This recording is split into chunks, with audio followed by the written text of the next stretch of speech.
¿Qué tal? ¿Cómo están? Los saluda el doctor José Luis Pérez Guadalupe. En esta segunda sesión vamos a hablar ya sobre la opción moral fundamental, sobre Kant, cómo saber cómo debo actuar éticamente, por más que la sociedad me diga otra cosa. Y en la clase anterior veíamos esta diferenciación conceptual entre moral, que es la vivida, y la ética, que es la pensada y que tiene pretensión de universalidad. Y lo que nosotros digamos, proponemos es que tenemos que llegar a esta ética racional de valores universales, no solamente a lo que la gente vive y cree que es bueno, aunque muchas veces saben que no es bueno, pero lo vive lo errado. Y plantearemos, en todo caso, para comenzar, dos frases sobre esta pirámide que planteamos, el saber ético, el actuar ético y el ser ético. Primero, nadie sabe, o mejor dicho, en positivo, uno solo sabe aquello que hace. Si hablamos del saber ético es que el saber no se queda solo en lo racional y teórico.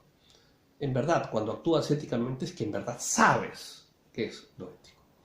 Y en segundo lugar, una frase de Blas Pascal que decía, si no actúas como piensas, vas a terminar pensando como actúas. Y lo que decíamos en la clase anterior es que efectivamente la mayoría de gente sabe qué cosa está mal, sabe que robar es malo, sabe que coimear es malo, sabe que recibir plata por lo bajo es malo, sabe que el funcionario público que recibe dinero por una obra pública que no es nuestra es robarle a todos los peruanos. Sabe que pagar al policía para que no me ponga una multa por una cosa que he cometido es más, sabe, pero hace todo lo contrario. Entonces, por eso decíamos, si no actúas como piensas, vas a terminar pensando como actúas. Pero en esta pirámide que habíamos hecho entre el saber ético, actuar ético, poníamos abajo el ser ético. Y eso es lo que en moral se llama generalmente la opción moral fundamental. ¿Y qué tenemos cuando llegamos a este ser ético? Y es que, así como nosotros ejercitamos nuestro cuerpo, si yo les digo, bueno, mañana vamos a una maratón de 42 kilómetros, ¿quiénes podrían? No, pues hay que prepararse, ¿no es cierto? Entonces, igual como uno prepara el cuerpo, yo le digo, por favor, ahora vamos a leer un libro de 500 páginas de Habermas. Oye, sí, pero en un momento voy a leer un poco de filosofía antes para entender. Es cierto, o sea, todos nos preparamos. Bueno, ahora tú vas a ser gerente general perdón, voy a prepararme, tengo que pasar esto, lo otro. Mira, ahora tú vas a gerenciar, perdón, voy a seguir mi MBA. Es decir, todos en la vida vamos progresando y nos vamos preparando profesionalmente, académicamente. Y también para llegar a un estado saludable, también tenemos que ejercitarnos. Pero muy pocas veces nos acordamos de prepararnos y de ejercitarnos moralmente, éticamente. Y ahí viene el gran error. Entonces, claro, si la gente actúa no éticamente, lo hace la primera vez, y la segunda, y la tercera, y después se te hace una costumbre. Un acto negativo no repite, se convierte en un hábito y se convierte en defecto. Pero por otro lado tenemos un acto positivo, no repite, se convierte en una virtud. ¿De acuerdo? Entonces, entre defectos y vicios y virtudes, nosotros vamos cultivando nuestra propia moralidad. Entonces, cuando se habla de moral, la opción moral fundamental se refiere a cuando las personas, son estructuras de la mente que las personas han ido cultivando a lo largo de los años. No es gratuito que tengamos a gente que roba descaradamente y no le interesa. A gente que hace daño y estafa a medio mundo y no le interesa. De la noche a la mañana no salen los grandes asesinos, ladrones, estafadores, no. Hay gente que se ha ido preparando en el camino, lamentablemente a través de toda su vida, y ya no tienen lo que se llama escrúpulos. El extremo son los psicópatas, en fin. Pero a nivel positivo también cabe una opción moral fundamental ética. Cuando las personas, sabiendo qué tienen que hacer y sabiendo qué cosa está mal, lo cumplen, lo hacen y se convierte en algo connatural. Y ahí tenemos que ver mucho con lo que es los tipos de conciencia. Vamos a poner unos tipos de conciencia para ejemplificar ahora esto. En primer lugar, hay que ver lo que es la conciencia segura y la conciencia dudosa, que hay que tener en cuenta. La conciencia segura es cuando frente a una situación tú estás seguro que lo que vas a hacer está bien. Tú estás convencido y lo haces. ¿Ok?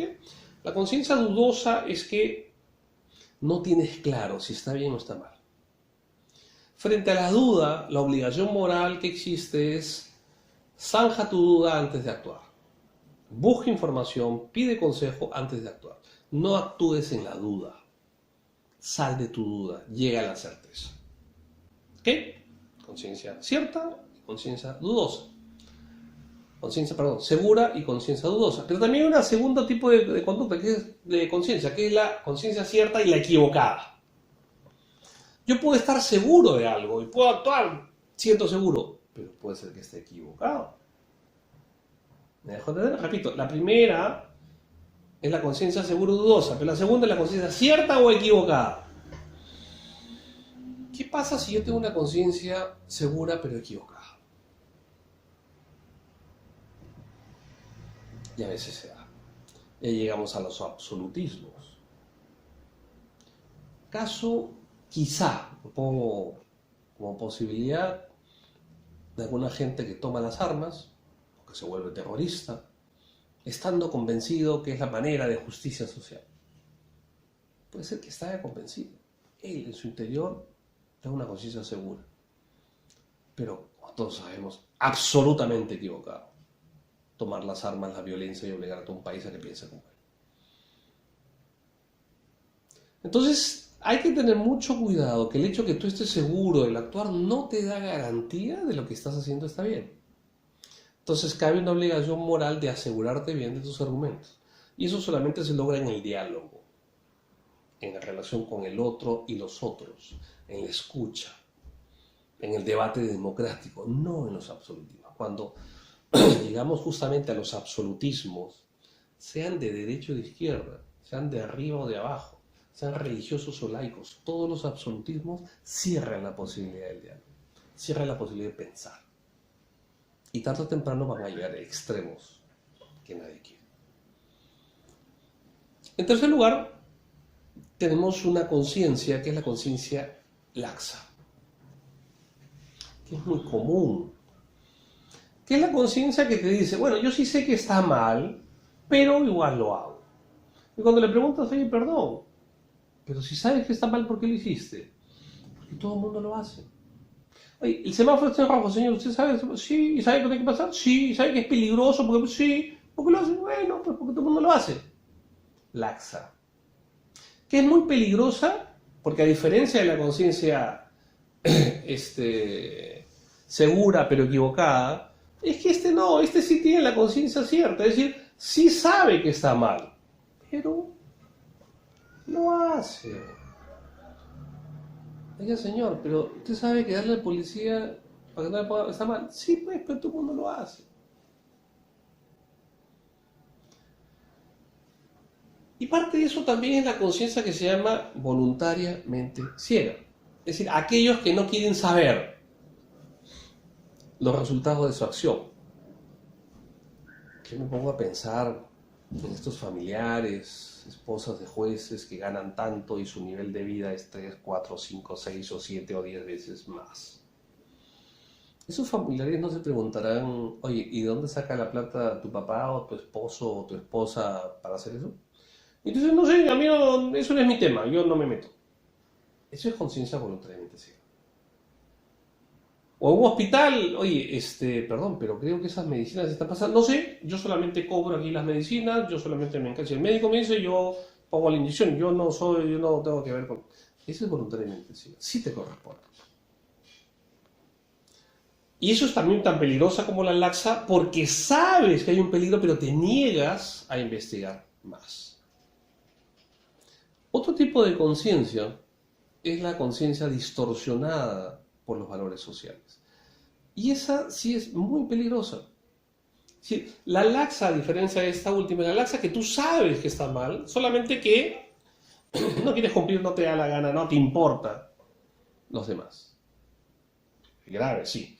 Pero la conciencia distorsionada por la sociedad, la diferencia es que tú haces cosas que tú crees que están bien.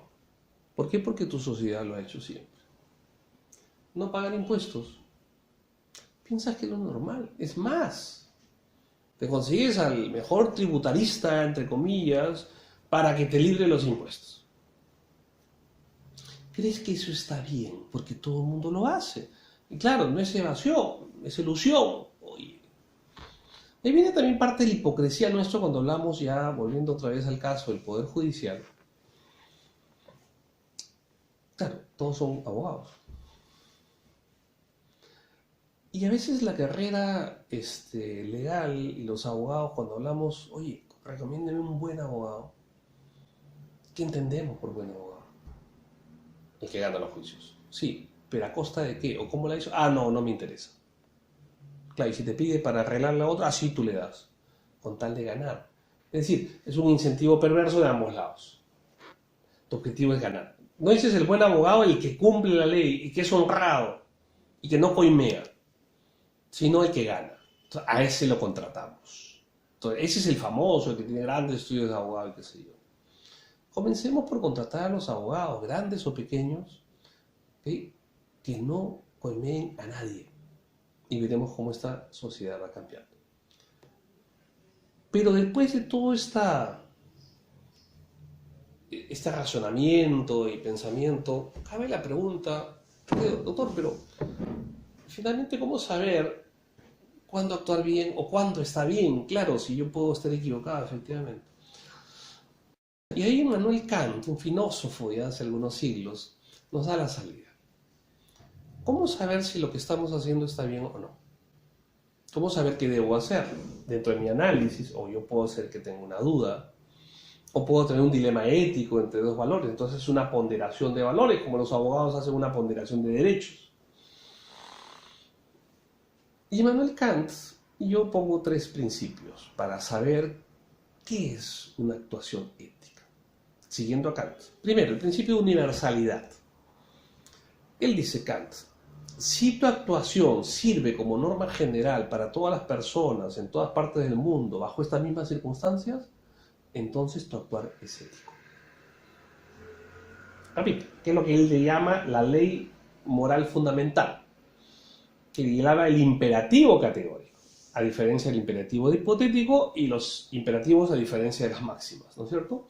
Entonces, lo que él dice, lo único que te obliga éticamente es la ley moral fundamental. ¿Y cuál es esa ley? Dice, son muy pocas, pero pregúntate, si a la hora de actuar, esa actuación tuya puede ser elevada a una norma universal para todos. En estas circunstancias tienes que actuar de esta manera en todas partes del mundo en cualquier momento.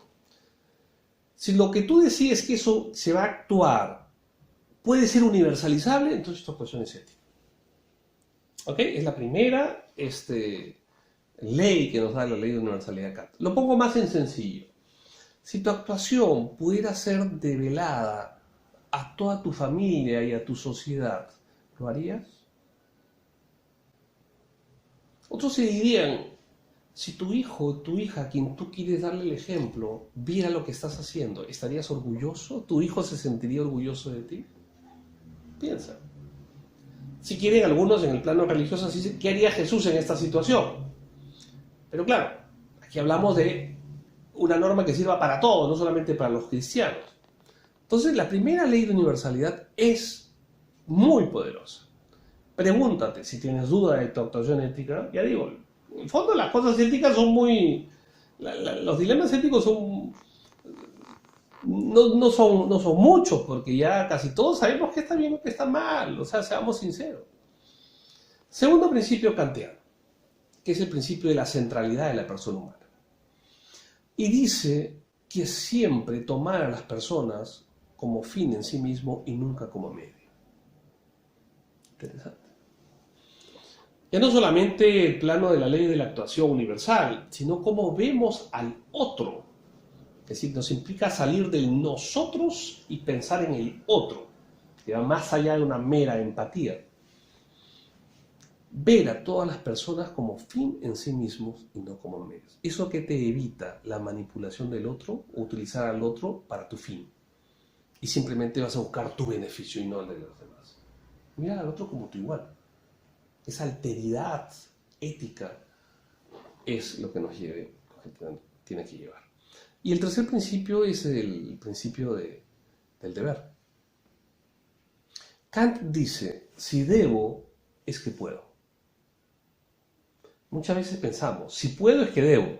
No, Kant dice al revés. Por eso que la ética kantiana es tan dura, pero tan interna, tan radical, tan humana. Si debo hacerlo, es que puedo hacerlo. En esta línea, y ya para terminar, creo que la crisis que vemos en nuestro país en este momento, igual la crisis de Odebrecht. La crisis de Odebrecht es una crisis técnica, es decir, los ingenieros de Odebrecht eran malos, construían malos puentes y malas carreteras, no. La crisis de Odebrecht fue una crisis ética, no técnica. Claro, antes se hablaba de las habilidades blandas frente a las habilidades duras, ¿no? Señor, esas llamadas habilidades blandas son las principales. Repito, Odebrecht con todos los ingenieros, maestros y qué sé yo, cayó por temas éticos. Enron, el caso del 2000-2001 en Estados Unidos. ¿Sabes a quiénes reclutaban para gerentes y directores de la gran corporación? A los mejores estudiantes salidos de las mejores universidades de Estados Unidos, los mejores posgrados, MBAs. Harvard, Princeton, Yale, terminaron en Yale, bueno, 8 de ellos, ¿no? Pero en Yale, a la cárcel. Entonces, vemos que el problema de Enron también no era técnico, tenían los mejores profesionales. El problema fue ético. En nuestro Poder Judicial tenemos a gente muy buena. Tenemos buenas leyes, pero se dan cuenta que las leyes no son suficientes si no tenemos personas éticas que las apliquen. Y la caída del Poder Judicial, ¿cuál ha sido? La crisis que estamos viendo, que ha empañado y rebotado, es simplemente salir a la luz, no es que ha provocado, simplemente se ha develado, se ha dado a conocer tema ético. Tema ético. Y quiero terminar para que vean con esto, tengamos atención, pongamos atención, no a Walter Ríos, el del Callao. Todos los sabios lo develan como lo que es. Le robaba a sus asesores, le cobraba la mitad del que le pasaban sueldos, pedía sus verdecitos. A la empresa de limpieza del Poder Judicial del Callao para que limpien su casa y estén todos los días. Es decir, hasta por los audios se ve hasta tema ahí con practicantes, con chicas. Es decir, tráfico de influencia, manejo de jueces, nombramientos. Eso está clarísimo. Lo interesante para mí, y fíjense en eso bien en analizar, es el caso Inostroza. El juez Inostroza. Supremo, ojo. ¿Y cómo llegó a Supremo? Interesante.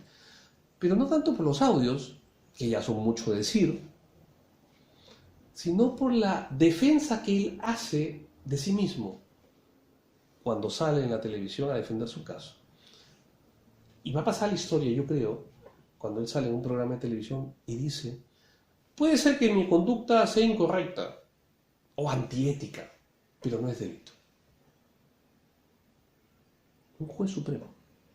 Claro, ¿y quién determina qué cosa es delito? Él. Es el juez supremo. Uno de 18, finalmente. No.